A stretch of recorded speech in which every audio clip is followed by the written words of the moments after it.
চট্টগ্রাম বিশ্ববিদ্যালয় কেন্দ্রীয় ছাত্র সংসদ চাকসু নির্বাচনে আজ তৃতীয় ও শেষ দিনের মতো চলছে মনোনয়নপত্র বিতরণ।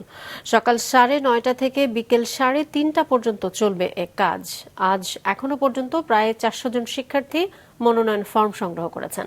এর আগে প্রথম 2 দিনে মনোনয়নপত্র নিয়েছেন 169 জন। শিক্ষার্থীদের নানামুখী সমস্যা সমাধান সহ তাদের কণ্ঠস্বর হয়ে ওঠার আশ্বাস দিচ্ছেন বিভিন্ন পদে প্রার্থীরা।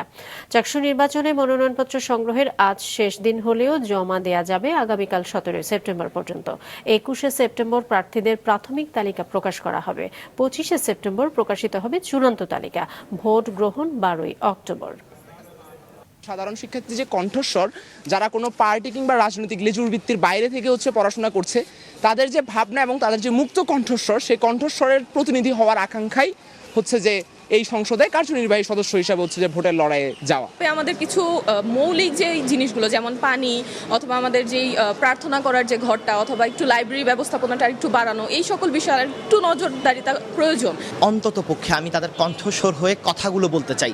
এখন আমি নির্বাচিত যদি না হই, সেক্ষেত্রে কী হবে, আমার কথা হয়তো তখন 50 জন মানুষের কাছে পৌঁছাবে, নির্বাচিত হলে সেটা 500 জন মানুষের কাছে পৌঁছাবে, এবং সেই জায়গা থেকে আমি আসলে এই নির্বাচনে অংশগ্রহণ করছি।